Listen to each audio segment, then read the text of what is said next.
Runner shells is what we're calling the bioprinted bodies that you, the runner, inhabit when you go down to Tau Ceti. Each of our launch shells is really an archetype of gameplay. So abilities, passives, stat packages married to a very distinct silhouette that then players can look at, 50, 60 meters away and say, oh, I know what that is. I know what that player is capable of, and I can start to think about how to counteract it. One of the things we really want to do from the build crafting side is making sure that we're providing people ingredients instead of giving them a recipe. Figuring out what you want for your build that is unique, and you do that across cores, you do that across implants, you do that across weapon mods. Cores are powerful standalone perks that can be used in combination with each other to shift the gameplay style of your runner kit. We also want to make sure that there are interesting combinations of things that work together, but they have hooks that go out into the other systems, so you can create this like crazy Rube Goldberg machine. Depending on your playstyle, if you're like someone who hangs back and likes to snipe, you're someone who likes close quarters combat and you're going to rush in, you're going to want to cater the items that you're finding differently. The idea there is like, have a broad spectrum that everyone can kind of find a little bit of a home to, and then we're going to build on top of that.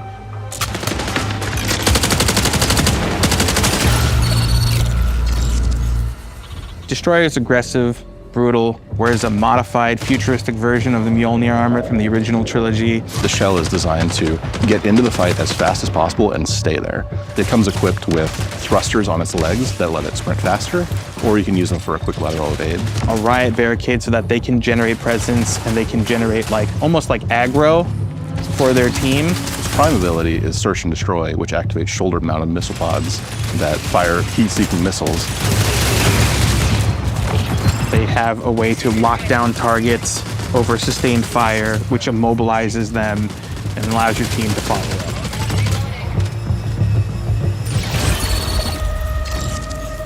Our Assassin Shell is built for players who like to play slow and quiet. It's very much a classic, backline infiltrator. It has a dive ability that can be used to negate fall damage from any height. Their tactical ability is invisibility. You pull this shroud of invis over yourself. You can sprint during it, you can mantle during it, but the faster you move, the more visible you're gonna become, and if you take any actions, heal, shoot, get shot, you'll reveal yourself for a short duration. Their prime ability sends out this disc. It creates this plumes of smoke that you can enter into, and then when combined with their passive shroud, they go invisible when they enter smoke. The whole thing here is be invisible, be sneaky, and then enshroud the world in smoke.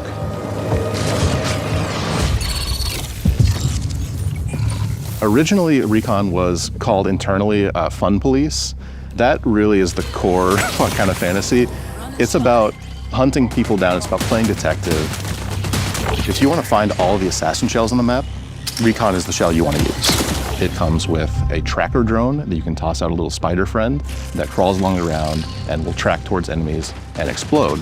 And that explosion overheats the target. They can't move, they can't sprint, they're taking tick damage, and they help you lock down a target so you can pursue them. And for their prime, Recon has this really awesome helmet that splits open, and they tap in these cool key codes. It opens up and pulses, and it sends out this wave that detects both AI and players and marks them for you.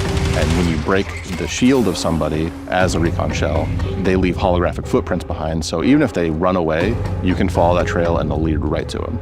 And then finally, awareness, where if you get pinged, it'll actually tell you that someone sees you.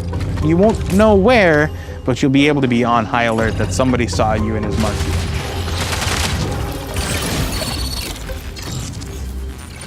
Vandal is our shell that is, just by its very nature, more agile than our other shells. It has microjets that let it do a double jump. It has a power slide that goes much further than our normal sprint slide. Their prime overloads their movement system so they can commit and chain all those actions together. They're about getting in and out, causing chaos. The arm cannon for Vandal unfolds and you find a big-ass gun barrel inside. You can use it to knock people out of cover. You can use it to knock people off of buildings, which is way more fun than knocking them out of cover. The number of times we've knocked people off of field maintenance is a great thing.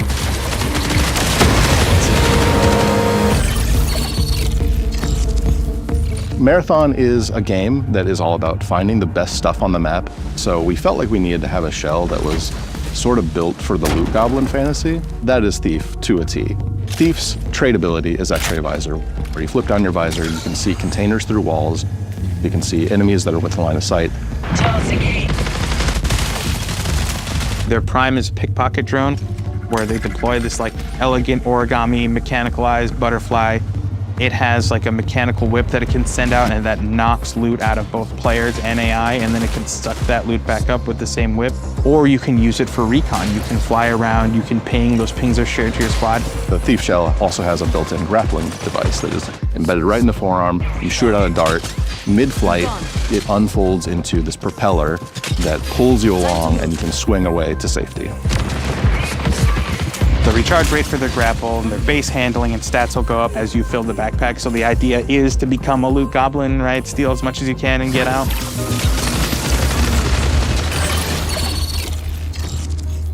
The triage shell is our shell for support players. If you want to keep your allies kicking so they can kick back, we have triage for you. They're equipped with these awesome like capacitive gauntlets where you activate them and then you can overcharge them and send out these tendrils that then like shock you back to life.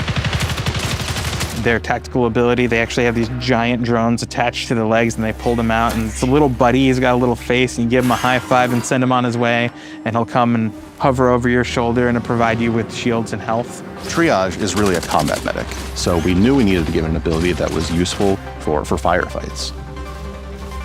They've got two traits. The first one is a trait ability called Battery Overcharge, where they overcharge their capacitive gauntlets, which makes their weapons performance better. And if you're using battery weapons specifically, breaking shields will EMP targets, and that becomes an on-ramp to like a whole new layer of build crafting. And then they have the second trait, Shareware, which is really cool, which is any buddies that have medi-drones on them, any consumable you use will get like copied to them. So you kind of almost are this like battle medic that's like constantly running triage on your team.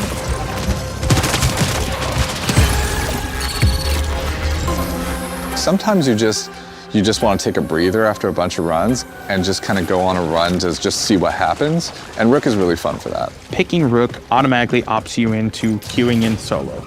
You're able to enter into a match in progress and you're given a starting kit. You're not allowed to bring anything in.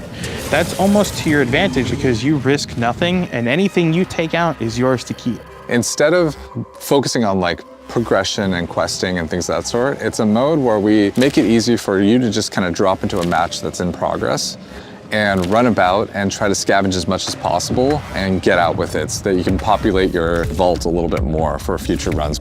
Rook has a tactical ability that lets it blend in with UESC forces. So you activate it, a little mask appears over your face, and you are not perceived by the UESC as hostile. This lets you kind of get in, grab a little bit of loot, and then bail. One of the things that I've really enjoyed about Rook is the added tension. Midway through a session, even though you've known like a few crews got taken out, or maybe you've taken out crews yourself, you don't know how many new players get injected through Rook. Ultimately, Rook is a morality test, so you have a couple of options when you see a Rook. Either you're a decent person and you drop them a piece of loot and let them be on their merry way, or you are a monster and you blast them in the face. And I'm not going to say which one I am. I blast a lot of Rooks.